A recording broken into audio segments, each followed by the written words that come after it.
Hello, loves. How you doing? How you doing? Welcome into our space. Welcome into our space.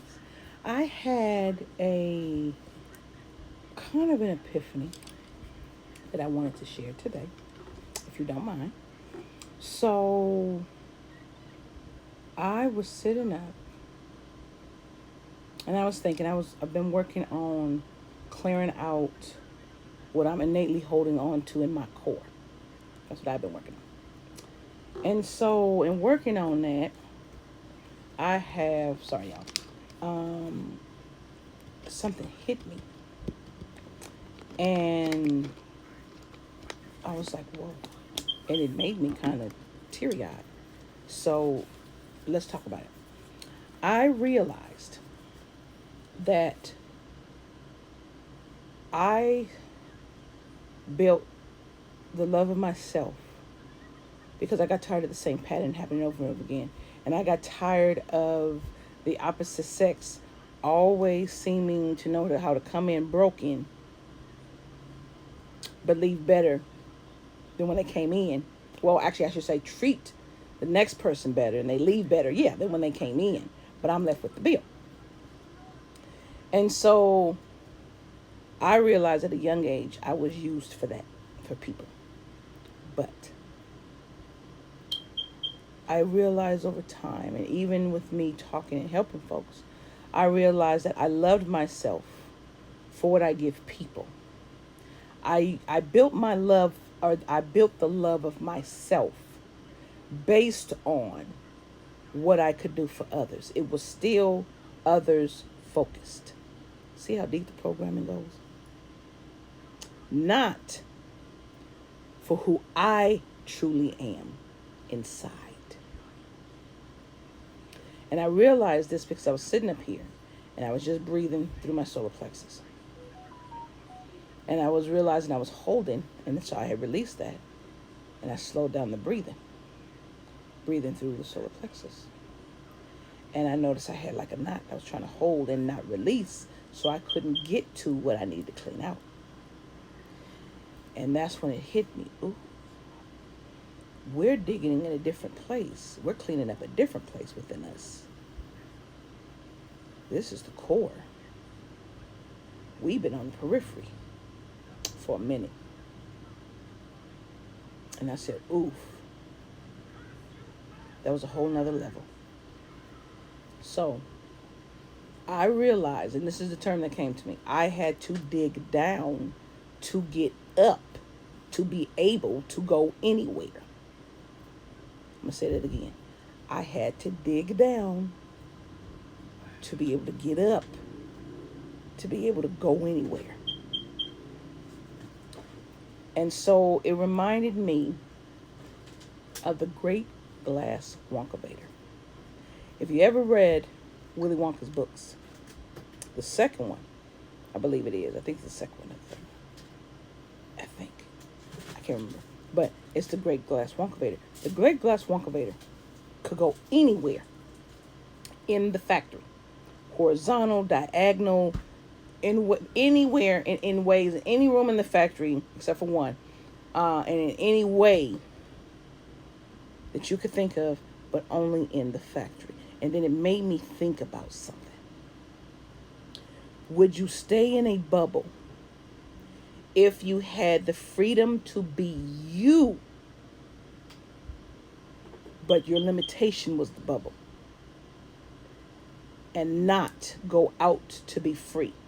Because that was the last button left on that Great Glass Wonkavator, was the button up and out. That was the only one Willy Wonka did not push. Charlie D. So he reminded Willie that he had to explore too, because they had to develop and explore new things. You couldn't be locked up in, create a world in. And isn't that what we do? When we get hurt and we have too much trauma, we create a world in so no one can get in. We create a world in to make it impossible for anyone else to get in, so we give the excuse so we don't have to love them. Yes, we do still have to love them. Stop giving the excuse. Yes, we do. So freedom is the risk. And this whole time in society, they've been trying to control that risk and take that risk away. But honestly, because out means they can't control the narrative. See, the reason why they make it scary is because if you leave the bubble, you can't control how people see you. You can't control the narrative that people are giving you or that people think about you. But in the bubble, you know you're safe. You don't risk anything. You stay, but you don't grow. You don't reach your potential. It costs you. The choice is yours, but it costs you. So I realized that I exchanged laziness for freedom. And I did. And that's what some of us are doing now. With this new person coming in, we're exchanging laziness. Some of us do remember the past life. And some of us messed it up. And some of us just don't want to walk through that again. And that's the reason why we're saying no, because we don't want to screw it up again. Because we know how we are. But I used my cards as Zen Tarot cards earlier today. And I did like a miniature mirror spread. And it was like, no.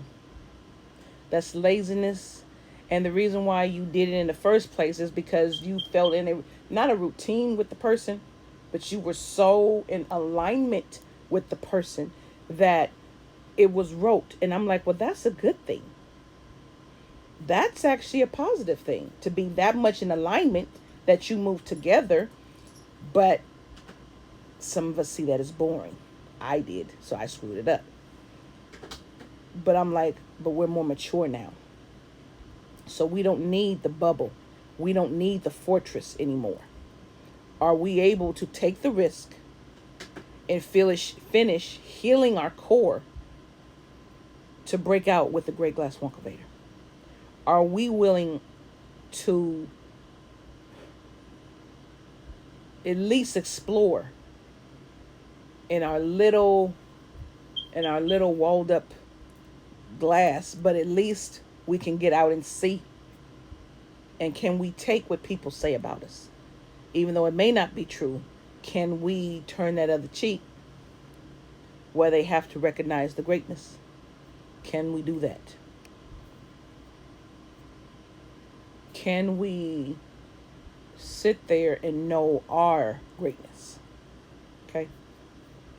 That's just a little thing I wanted to share with you. But I had to dig down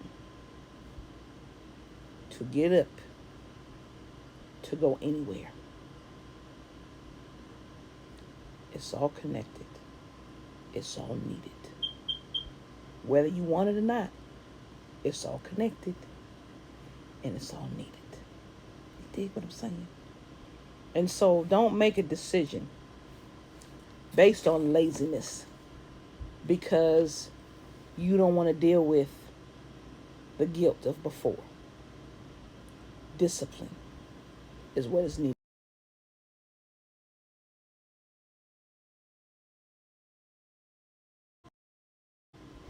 Discipline is what is needed at this time. Okay? Discipline, fortitude, stick-wittedness, but the discipline to make your mind up to do something and actually do it. Actually follow through scheduled time. Present moment. That is back. We have to now sit in the present moment with what we decided to do and make the commitment to do it. That is what's being called. And being authentic with how we feel about it. But if we decided to do that step, we are to do it. All right, my loves. Blessings to you. You take care. Namaste.